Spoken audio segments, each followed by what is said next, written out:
Hey, Dwayne and Regina, Jesse Gibbs here. Wanted to make this video to accompany the estimate I'm sending over for your upcoming land purchase on Old Mill Road. Upon opening the spreadsheet, you'll notice we'll have three tabs here at the bottom left.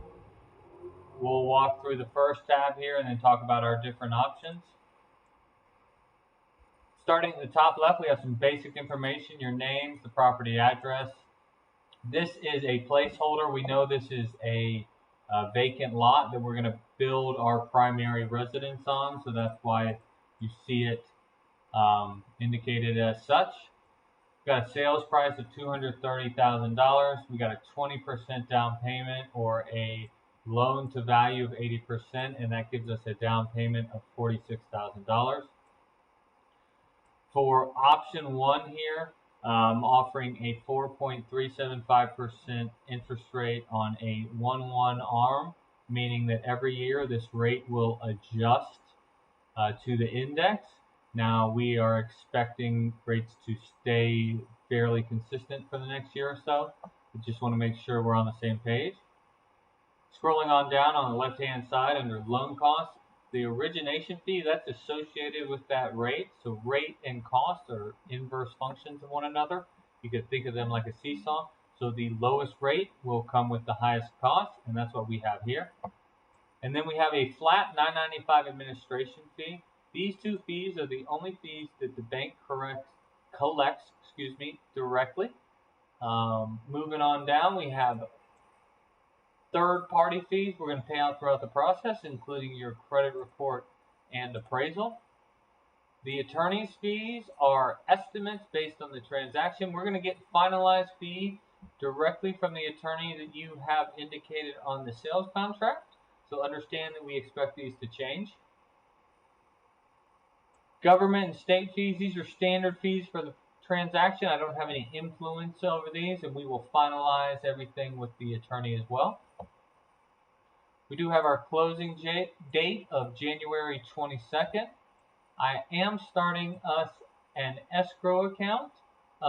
You could choose to waive the escrow account. Basically, these are just estimates. I don't think you're going to have any hazard insurance. I don't know if there's any structures on the property currently, so that's what I have hazard insurance estimated as. Just if you have anything on the property, if there's nothing on the property, we'd waive that.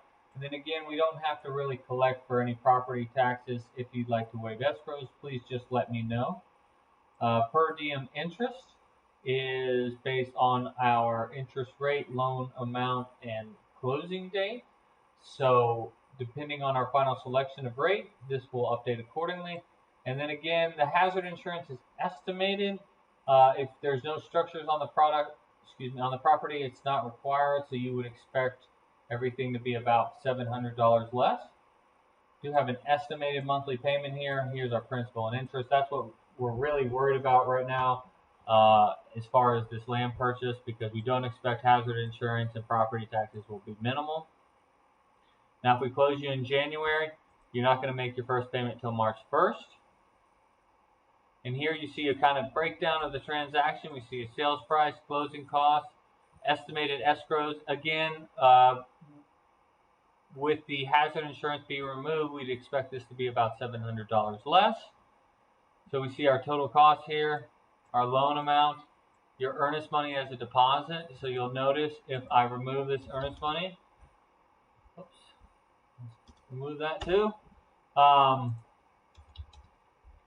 that your all-in is probably right around $53,000, assuming that $700 removed for the hazard insurance.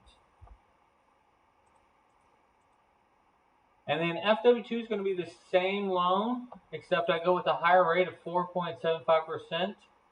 See, it increases our principal and interest by about $50 a month, but we lose that origination fee.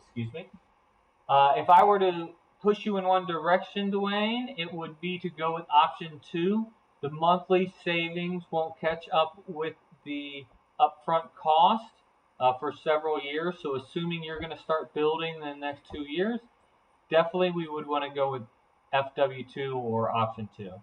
And the comparison tab just looks at both options, tax deductibility, and if you pay it off early. But obviously we expect to refinance this into a construction to permanent loan, so that wouldn't be relevant.